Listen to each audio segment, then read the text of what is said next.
Tyron Woodley. I mean, I really just can't believe how easy it is for people to kind of forget where people are. I'm a little. I guess I can see where the Woodley hate comes from, and the way he handles things sometimes and all that kind of stuff. But man, this guy was considered one of the potential goats. I mean, I personally think that in terms of welterweight history, across the board, MMA or not, he's one of the best. I mean, out sorry, I'm about to go off, right? Outside of the loss to Colby Covington, which was a rib injury on record, the last time he got knocked out was Nate Marquardt in Strike Force.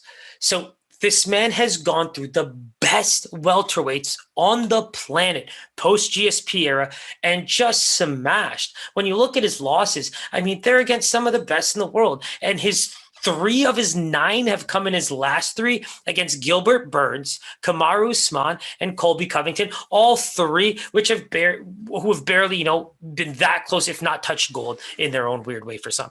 But I mean, I'm finding it very ridiculous. I think a lot of people do agree with the odds as well, but I still think that at a minus 200 plus, clip Vincent Luque, I think that's crazy. I'm the first guy to say Vincent Luque has some of the most underrated power I've ever seen in the UFC, because the way he's able to land that left hook, and he comes in with the overhand right, even if that left hook doesn't land, I mean, it's power, it's dangerous. He lays men out. It's crazy. And the thing is that this is where I understand Woodley as a fighter, right? When you look at some of the strikers he's taken on, I don't think you're only worried about a left hook and overhand right when it comes to Stephen Wonderboy Thompson. I think that's an interesting, comparison when you really do know what both of these guys are going to want to do in this fight. Because when you think about the Till fight, if Woodley's able to get in there and start wrestling and start to use some jiu-jitsu where he did earn himself a black belt in his own right, I mean, what are we talking about here? So people do believe that this is going to be a tough standing fight. I see it. I don't see much of an advantage in terms of reach and stuff like that, but Woodley is always used to getting in there quick and landing blows and coming out. He likes to fight like that, Tyson, when it comes to the strikes. And I mean, he's a good enough wrestler to try and make that work. Now, Sanford MMA, Vincent Luque. Guess who was helping him train for the Woodley fight? Guess who was helping him train for the Kamaru Usman fight? Vincent Luque. So guess who's helping him train for the Tyron Woodley fight? You have Gilbert Burns, who pretty much dominated Tyron Woodley, who looked absolutely, defeated in that fight, helping him get ready for the same fighters. So for me, it's one of those things where, which Woodley do you expect? I don't even care for a new Woodley. Give me Woodley of a few years ago, and I'm a happy camper, regardless of how this fight goes. Because the one thing that I'm having trouble swallowing is the repetitive thoughts of Tyron Woodley not enjoying himself and looking sad in there and all that kind of stuff. I mean, I don't think you go into an octagon cage without the notion that I kind of want to do this. I don't think there's just a non-factor of not enjoying yourself in there even a little bit. I mean, we'll see at the end of this fight, win or lose. If he retires, I'll eat my words on that one too. But Tyron Woodley definitely has elite level skill. And I think it's been forgotten in taking on elite level potential champions. And so even with Gilbert Burns over there with that elite jiu-jitsu and helping him, really prepare for that ground game, one thing we know for sure is going in and fighting a man is 2 different stories. Gilbert Burns trained with Kamaru Usman a lot. And we know how probably some of that went. And so I think that Kamaru Usman is looking like one of the most devastating welterweights we've ever seen. He's got the size for it. He's got the wrestling for it. And the striking under my man, Trevor Whitman, is just absolutely beautiful. He's looking like a potential GOAT, in my opinion. And that's, I don't care what it's go back to, anything I've said about Henry Cejudo, same thing. You fight well. I love you. That's all that matters to me. You can be cringe. You can be boring. You can be all these things. But if I enjoy watching you fight, I will back the shit out of you. And so right now I'm doing the same thing for Tyron Woodley. And I love Vincent Luque's power. I love the way he fights. I think that the Stephen Wonderboy Thompson, I mean, let's compare how they've both fought him.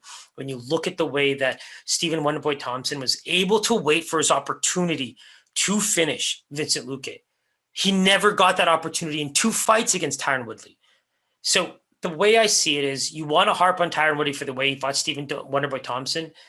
Figure out how difficult it is to fight a striker like Stephen Wonderboy Thompson. There's a reason why he's able to go there and make it look so easy. Jeff Neal was demolishing fools. He was looking crazy good. He went in against Stephen Wonderboy Thompson and looked like a man who just could not even figure things out.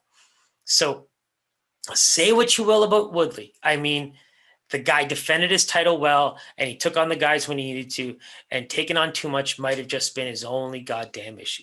So now he gets to go back a little bit to the drawing board. He's in a bit of a smaller camp. You know, he gets to work on his wrestling. He gets to work on his striking with a bit more of a focus group. And I mean, I think that he's going to look, I have no doubt in my mind that this is going to be a great Tyron Woodley. I really, really hope it is, because I think he knows that this is a money fight. And if there's one thing you know about Tyron Woodley, he loves the money fight.